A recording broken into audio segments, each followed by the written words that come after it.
একটা নতুন রিভিউ নিয়ে তোমাদের সাথে হাজির হয়েছি। না দেখলেই তো সম্পূর্ণ মিস করে ফেলবে যে কি একটা ব্যাপার হতে চলেছে।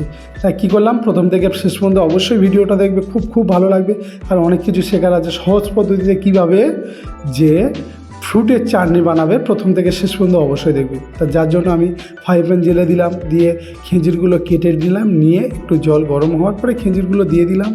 তারপরে দিয়ে দিলাম কাজু, কিশমিশ আর যে আমসত্ত্ব কাটিং করে আগে থেকে রেখে দিয়েছিলাম সেগুলো দিয়ে দিলাম।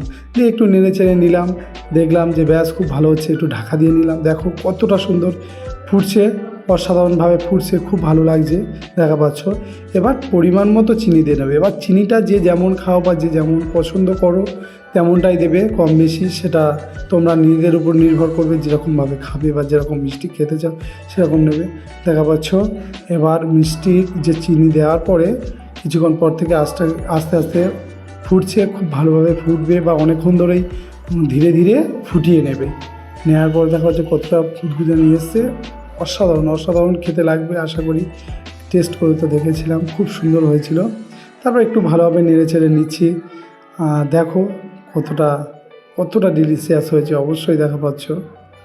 এবার মেন কাজে ফিরে যাব। এবার লেবু একটু টিপে দেব, গ্যাসটা একদম পুরো আস্তে দিয়ে দিয়েছি। এবার লেবু টিপে কিছু লেবুর রস একটু দিয়ে দিলাম, তারপরে দিয়ে দিচ্ছি বাদাম কুচি। আর এবার ফলগুলো আমি কাটিং করে নেব।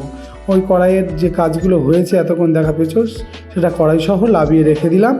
এবার ফলগুলো আস্তে আস্তে আমি ছোট ছোট পিস করে নিচ্ছি, দেখা পাচ্ছ। প্রথমে আপেলগুলো পিস করে নিলাম এবং পিস করা হয়ে গেছে, তুলে নিলাম। এবং বেদানাগুলো তো ছাড়িয়ে নিয়েছিলাম আগে থেকে, এটা সহজভাবেই তোমরা জানো বেদানা কীভাবে ছাড়িয়ে নিতে হয়। তারপরে আঙুরও নিলাম, আর এগুলো তো সব আগে থেকেই ধুয়ে রেখে দিয়েছিলাম। আঙুরগুলো ওরকম নিলাম, আস্তে আস্তে কেটে নিলাম, পিস করে কেটে নিলাম। এখন হচ্ছে ব্যাস আমার আঙুরও কাটা রেডি, তুলে নিলাম একটা বাটিতে। নেওয়ার পরে এবার যে চেরি ফল যাকে বলা হয়, চেরি ফলগুলো আস্তে আস্তে ওরকম টুকরো করে নিলাম। খুব সুন্দর লাগছিল। আর চেরি ফল চাটনিতে যখন দেবে দুর্দান্ত স্মেল আসে। আর এদিকে কলাগুলো কেটে নিচ্ছিলাম, ছোট পিস করে কেটে নিচ্ছিলাম। ব্যাস আমার কলাগুলো কাটা কমপ্লিট। এবার আমি কলাগুলো সব একসঙ্গে, ফলগুলো এক মিলিত হয়ে তুলে নিলাম। দেখো কতটা সুন্দর লাগছে। আর এর চাটনি তো করে খেতে বেশ দুর্দান্ত।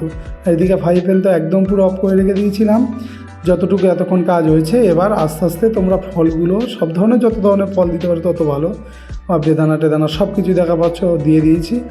দিয়ে এবার আমি কি করব, আস্তে আস্তে নিয়ে নেবো। চেরি ফলটা খুব সুন্দর লাগে চাটনির ক্ষেত্রে।